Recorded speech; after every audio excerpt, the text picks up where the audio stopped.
Autofocus is brought to you by Garage Build. Submit your build, share your passion. Powered by Dennis Kirk.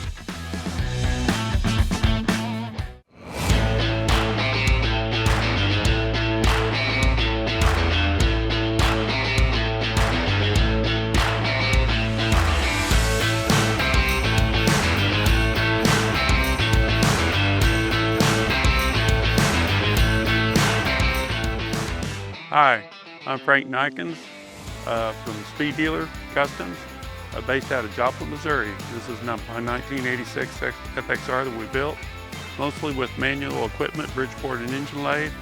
Pretty much built everything on this bike myself. Hand-formed aluminum tank, had to tunnel it for the backbone of an FXR.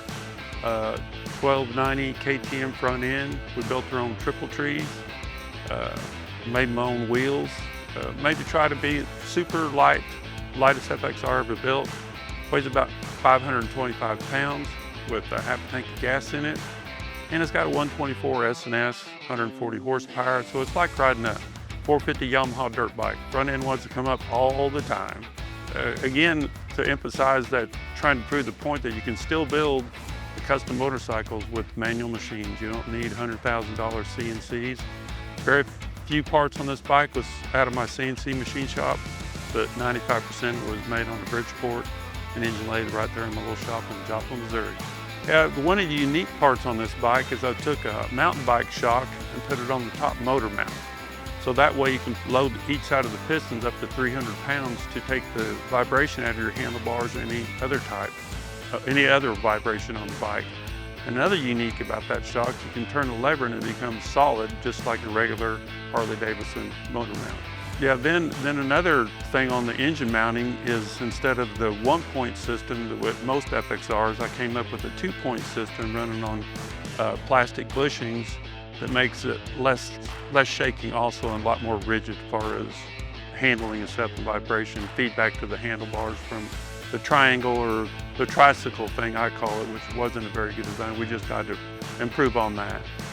And with that, we built the front end to 4 3/16 trail with KTM 1290 forks, and we had to build our own triple trees and forks to get that 4 3/16 trail, which is on it now for optimum handling, low speed and high speed. The controls is another unique deal, kind of what West Coast Chopper used back in the day off the 2005 Ducati Monsters. And then I had my buddy James Carter at a Bitch and Stitch and build me some leather hand grips, which is kind of unique. I tried to make it on the classy side and unique to this motorcycle. And the rear shocks, everyone knows that you got the only shocks when you have gold on the back. Well, me being so OCD that I had to make some aluminum sleeves to hide that all pretty gold so it would match my bike. Yeah, then on the bolt heads, instead of a typical 12-point what everyone uses, which is a classic deal, I went ahead and used stainless steel flatheads. And in those flatheads, I put a 6-bolt pattern around it with a little countersink, depending on what size bolt, depending on which countersink.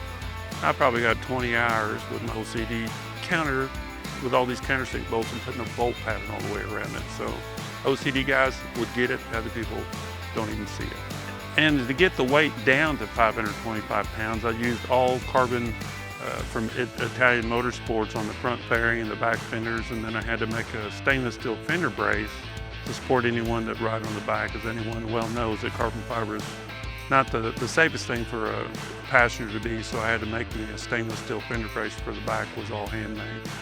I don't know, can't keep the front end down, and when you keep the front end up, the Speedo don't work, because I've tied the Speedo to the front end, so I'm sure it's badass fast, I'm sure. Frank, Speed Dealer Customs from Joplin, Missouri, and you're watching Cycle Source TV.